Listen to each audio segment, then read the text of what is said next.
Hi, I'm Jim Green with Maine Permaculture. Join me in Renegade as we learn about permaculture and have some fun along the way. Today I wanted to talk to you about the lupine plant. It's a beautiful...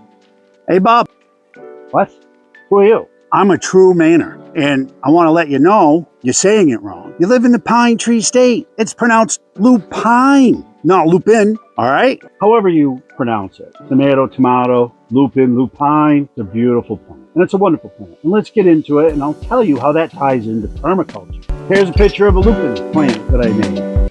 Looks more like a corn on the cob, so don't judge me on my artwork. But I've got some information here on the Russell lupin, which is what you're going to find a lot of here. Probably more so Western lupin than Russell, but it's found in zones 3 through 9, and I'm in zone 4, so that's good. Full sun, part shade. It'll get 1 to 3 feet wide, 2 to 5 feet in height. It likes well-drained, slightly acidic soil, and that's great for the state of Maine. With all the pine trees, it's usually pretty acidic around them. What's some of the benefits? Some of the stars is right here. It's a nitrogen fixer, part of the legume family. Now, what does that mean, Jim?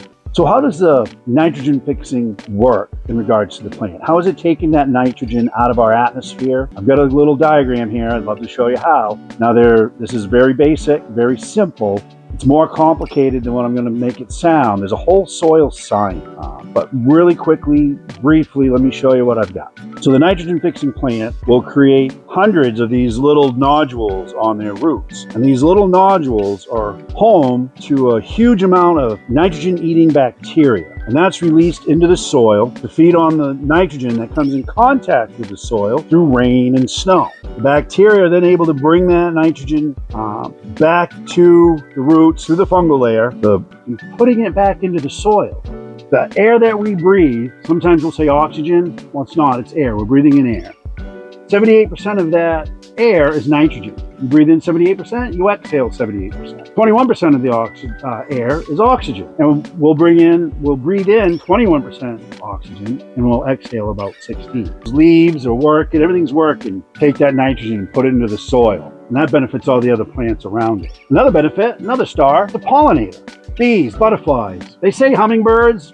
I've never personally seen a hummingbird on a lupin plant, but that doesn't mean it can't happen. It blooms in the late spring to early summer. Once your temperatures get up to about 70 degrees during the day, it's going to stop flowering. And then you're just going to see the wonderful green foliage. You have to cold stratify the seeds. I'm going to get into that in just a minute. But I want to tell you, it blooms from the bottom up. They'll open up as they go. And you can cut these when it's about a quarter of the way bloom, and it'll continue to bloom. If you wait and it's like halfway bloom and you cut it to have it on your table or whatever in the house, it won't continue to bloom. And also when you cut them, it will help growth, simulate more growth. Now let's get into the seeds. You have to cold stratify. What's cold stratification? Cold stratification is a process that mimics natural winter conditions to break seed dormancy and promote germination. So now we know what cold stratification is. You can also do a scarification, which will help get through that outer layer of the seed. It's pretty thick. And you can also soak the seeds for 24 to 48 hours. They do not bloom. The plant will not bloom in the first year. You'll just get a lot of that green growth that goes into root development. One of the negatives of this plant is all parts of the plant toxic to people and livestock. Don't feed anything to cattle, your dog, any part of this plant, okay? And it can be quite invasive. A lot of times people are going to say, well, my plant, I've had a lupin plant for 10, 20 years. They live for about 3 to 5. And probably what you're seeing is just other seeds that have dropped and fallen coming back up. So if you're like me, I've struggled trying to grow this beautiful plant from seed, and I've got some tips and some tricks to help you be successful in growing your lupin plant from seed. So I have a couple of lupin flowers that I have harvested, and I've harvested these at different times. This one here did just stop flowering. These were beautiful. Usually you get that maroon color, and then it gets fuzzy and it goes gray. If you wait, it'll go from gray to black. They shrivel up. I don't know if you can see it. There's like little tunnels. But a good way to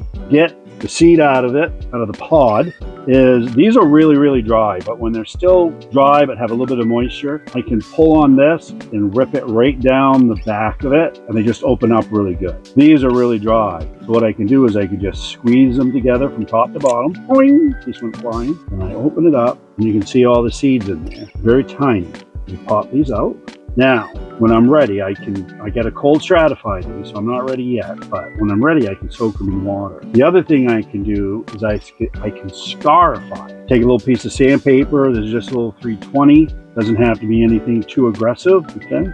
That one over here. And then I just wanna drop them all on the ground. That was great. What I wanna do is just put the seed in there, give it a little something there. Maybe 2 pieces of sandpaper would work better. But I just need to put a little bit of a scratch on it because it's got a really thick coat. And I dropped it again. I'm gonna have to start over here.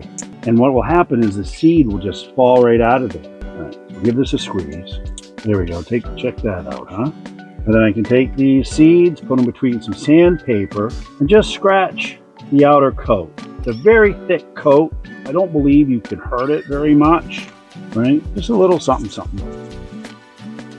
And then I'm going to put these in a bag, or I can put them in some soil, put it in the refrigerator, bury it in the ground for a while, like the container, bury it in the ground. And then when I'm ready in the spring, I can pull these out, drop them in some water, and let them soak for 24 to 48 hours. That will also help to soften the outer shell and get that so it will sprout. So before we go, I do want to ask you, have you had trouble growing the seeds? Have you tried cold stratification? Have you tried scarification? If you have, and you found things that have worked for you, please tell me in the comments. We can all share and learn together.